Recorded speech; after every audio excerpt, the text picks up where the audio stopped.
Hello. Magandang umaga, tanghali, at gabi sa inyo lahat. Kamusta?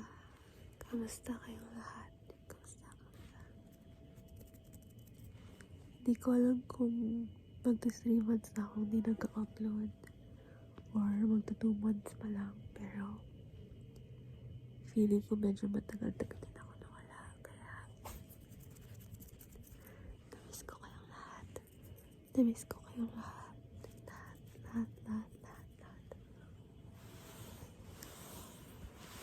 Tulad nga ng sabi ko sa update ko sa tawag nito, sa YouTube last time.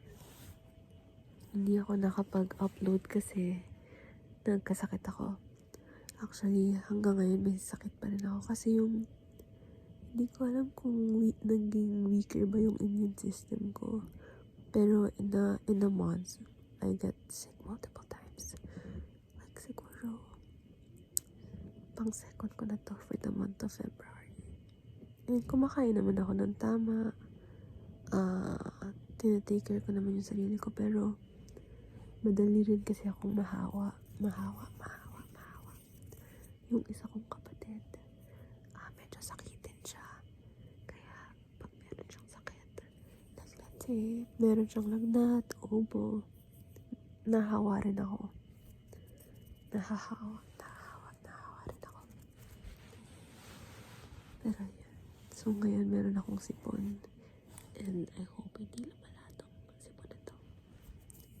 Umiinom naman ako ng medicine every day. Before kasi hindi ako umiinom ng medicine.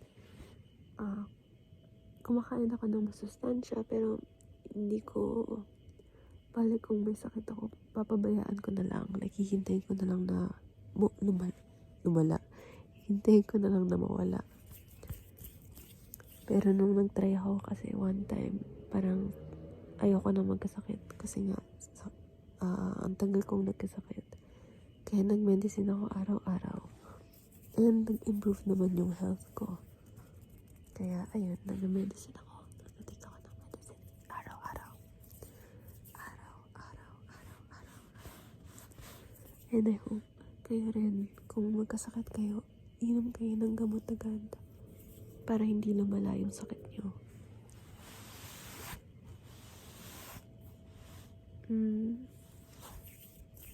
Ano ba? Actually, medyo maraming nangyari sa mga nakaraang buwan.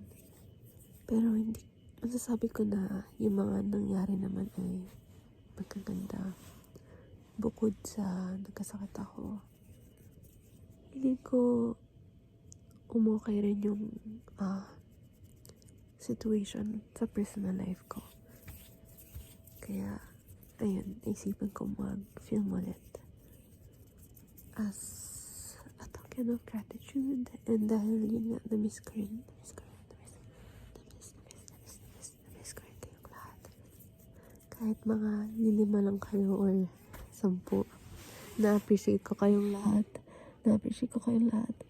At tatry kong mag-close up. Soft-spoken, and siguro whispering from time to time. Kasi ang lakas ng boses ng mga kapatid ko sa labas. Ang lakas ng boses nila. Kaya tatry kong lumapit sa mic or sa camera.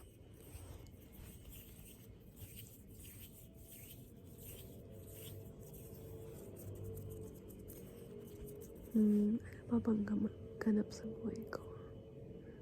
Tinry ko, siguro mga nakaraang linggo, 2 weeks ago siguro, tinry ko mag-film ng ASMR. And actually, umabot siya ng mga 10 minutes or more than. Pero na-delete ko siya, tapos hindi ko siya na-recover. Kaya hindi ko rin na-upload. And then after nun, tinamad na akong iulitin pa.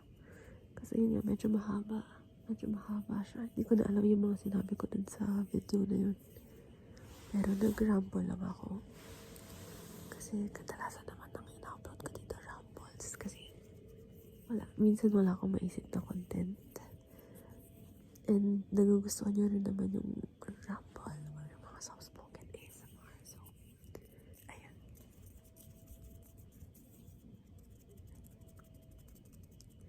I also lost a lot of weight. Paano ba sabihin sa Tagalog? Nawalan? Or pumayat ako. Yun na lang. Pumayat ako. Dati, mga 62? Siguro 62 kg na ako nun. And yung height ko kasi, yung height ko.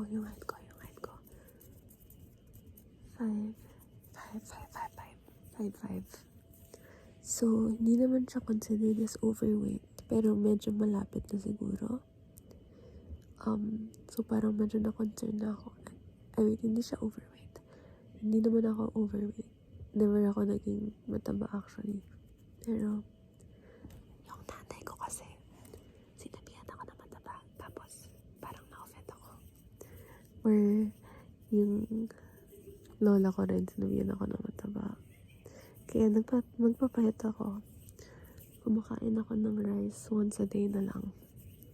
Once a day ako kumakain ng rice. Pero hindi ako nag-skip ng meals.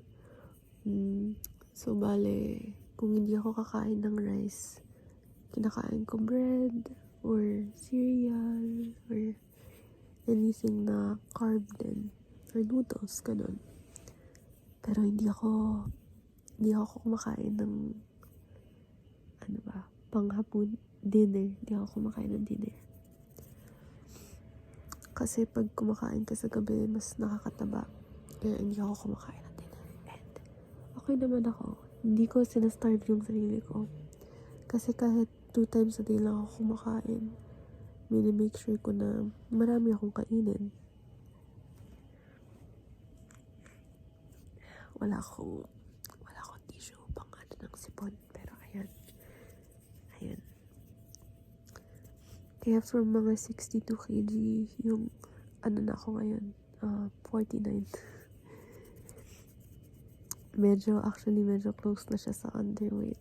Pero okay naman ako, guys. Hindi ko naman ginugutom sarili ko.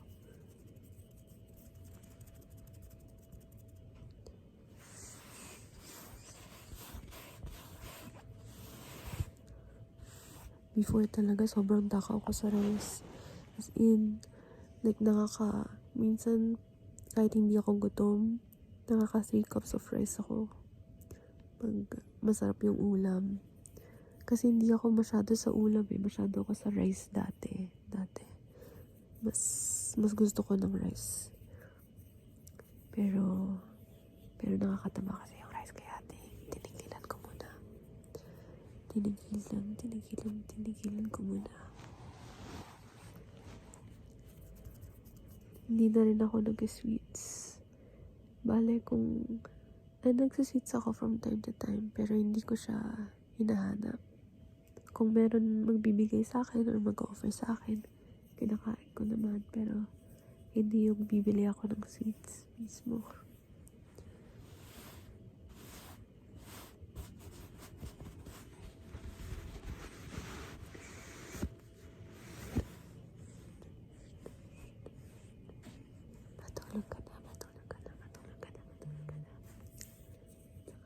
Nag-vibrate yung isa kong phone, so pagpasensya nyo na.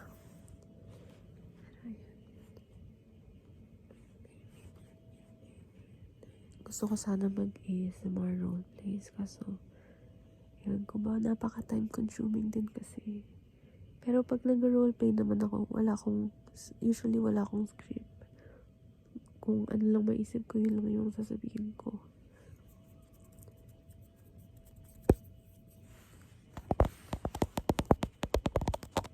Gusto nyo rin ba ng camera tapping? Camera tapping. Napansin ko marami sa Japanese ASMR artists, mahilig sila mag-camera tapping. Tapos, lagi ko siya pinapanood.